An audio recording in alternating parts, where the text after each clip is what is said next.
আসসালামু আলাইকুম বন্ধুরা। আমাদের প্রায় সবার মনেই কম বেশি একটা প্রশ্ন ঘুরপাক খায়। আচ্ছা, নামাজে দাঁড়ালেই কেন মন এমন বিক্ষিপ্ত হয়ে যায়? কিংবা পবিত্র কোরআন খোলার সাথে সাথেই কেন নানা ধরনের উল্টাপাল্টা বা ভয়ঙ্কর চিন্তা মাথায় এসে ভর করে? অনেক সময় এমন সব বিশ্রী চিন্তা চলে আসে যা নিজের কাছেই লজ্জার মনে হয় এবং নিজেরই ঘৃণা ধরে যায়। আপনার কি কখনো এমন হয়েছে? যদি হয়ে থাকে তবে জেনে রাখুন, আপনি একা নন। হাজার হাজার মানুষ এই একই পরীক্ষার মুখোমুখি হচ্ছেন, আর ইসলাম ধর্মে এর চমৎকার ও সুন্দর সমাধান আছে।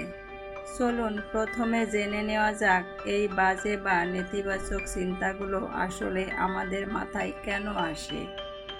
প্রথম কারণ, শয়তানের কুমন্ত্রণা। শয়তানের মূল লক্ষ্যই হলো আল্লাহর স্মরণ থেকে দূরে সরিয়ে রাখা, তাই সে মানুষের অবচেতন মনে নানা কুবৃত্তি ও খারাপ ধারণা ঢুকিয়ে দেওয়ার চেষ্টা করে। দ্বিতীয় কারণ, আমাদের দৈনন্দিন দেখা ও শোনা। আমরা সারাদিন সোশ্যাল মিডিয়ায় যা দেখি সেসব গান বা অরুচিকর কন্টেন্ট স্ক্রল করে পার করি, আর একটা নেতিবাচক প্রভাব অবচেতনভাবেই আমাদের মস্তিষ্কে জমা হতে থাকে। পরবর্তীতে সেটাই চিন্তার রূপ নিয়ে ফিরে আসে। তৃতীয় কারণ, অতিরিক্ত মানসিক চাপ ও একাকিত্ব। মাত্রাতিরিক্ত দুশ্চিন্তা বা একা সময় কাটালে অনেক সময় মাথার ভিতর নেতিবাচক চিন্তাগুলো আরও ঝাঁকিয়ে বসে। একবার রাসূল সাল্লাল্লাহু আলাইহি ওয়াসাল্লামের সাহাবীরা এসে খুব মন খারাপ করে বললেন যে তাদের মনে এমন কিছু কুরুচিপূর্ণ চিন্তা আসে যা মুখে উচ্চারণ করতেও তাদের ভয় করে। তখন রাসূল সাল্লাল্লাহু আলাইহি ওয়াসাল্লাম তাদের সান্ত্বনা দিয়ে বললেন, এটি তো ঈমানের স্পষ্ট লক্ষণ।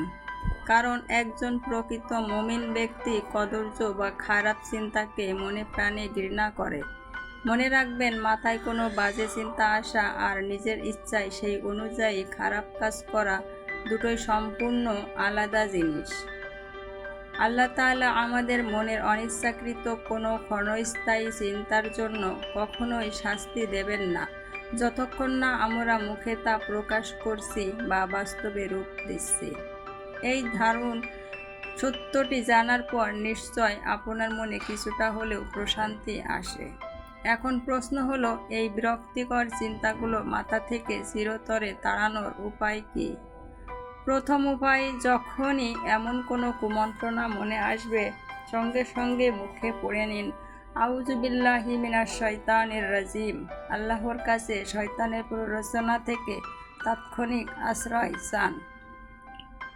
দ্বিতীয় উপায়, নিয়মিত 5 ওয়াক্ত সালাত বা নামাজ আদায় করুন। নামাজ মানুষের মনকে ভিতর থেকে পরিষ্কার করে এবং শয়তানের প্রভাব দুর্বল করে দেয়। তৃতীয় উপায়, প্রতিদিন নিয়ম করে কিছু সময় কোরআন তেলাওয়াত করুন। পবিত্র কোরআন হলো মানবদেহের সর্বশ্রেষ্ঠ শেফা বা শান্তি। চতুর্থ উপায়, সকাল ও সন্ধ্যার নির্দিষ্ট মাসনুন জিকিরগুলো নিয়মিত করুন। বিশেষ করে আয়াতুল কুরসি, সূরা ইখলাস, ফালাক ও নাস পড়ার অভ্যাস গড়ে তুলুন। পঞ্চম উপায়, কুরুচিকর বা অহেতুক কন্টেন্ট দেখা আজকেই বাদ দিন, কারণ আপনি যা দেখবেন কাল সেটাই আপনার চিন্তার খোরাক হয়ে উঠবে। ষষ্ঠ উপায়, অলসভাবে একা সময় কাটানো থেকে বিরত থাকুন। ভালো কোনো বই পড়া, গঠনমূলক কাজে বা পরিবারের সাথে সময় দিয়ে নিজেকে ব্যস্ত রাখুন। একজন নেককার বন্ধু আপনাকে সঠিক পথে চলতে দারুণভাবে সাহায্য করতে পারে। সপ্তম উপায়, বেশি বেশি ইস্তেগফার করুন। সারাক্ষণ নিজের জবানিতে আস্তাগফিরুল্লাহ জারি রাখুন। ইস্তেগফার মানুষের অন্তরের ময়লা দূর করে এক অদ্ভুত মানসিক প্রশান্তি এনে দেয়। অনেকেই মনে করেন মাথায় বাজে চিন্তা আসার মানেই বুঝি তিনি বড় কোনো পাপী কিংবা তার ঈমান নষ্ট হয়ে গেছে। এই ধারণা একেবারেই ভুল। আপনার যদি সেই চিন্তাগুলোর প্রতি তীব্র ঘৃণা থাকে এবং আপনি যদি তা কখনো বাস্তব না করেন, তবে কখনোই হতাশ হবেন না। শয়তান ঠিক এই জায়গাতেই আপনাকে হারাতে চায়। সে চায় আপনি নিরাশ হয়ে যান, কিন্তু একজন মুমিন বান্দা কখনো আল্লাহর রহমত থেকে নিরাশ হয় না। আজ থেকে একটা দৃঢ় প্রতিজ্ঞা করে ফেলুন, নিয়মিত কোরআন পড়ব, ঠিক সময়ে নামাজ আদায় করব, সকাল সন্ধ্যার জিকির করব এবং সব ধরনের বাজে কন্টেন্ট ও চিন্তা থেকে নিজেকে দূরে রাখব। ইনশাল্লাহ খুব দ্রুতই আপনার মন শান্ত হয়ে যাবে এবং এই আজেবাজে চিন্তাগুলো আপনার থেকে অনেক দূরে চলে যাবে। আল্লাহ তাআলা আমাদের সবাইকে শয়তানের সমস্ত কুমন্ত্রণা থেকে রক্ষা করুন, আমাদের অন্তরকে পবিত্র রাখুন এবং সঠিক ঈমানের উপর অবিচল থাকার তৌফিক দান করুন। আমিন।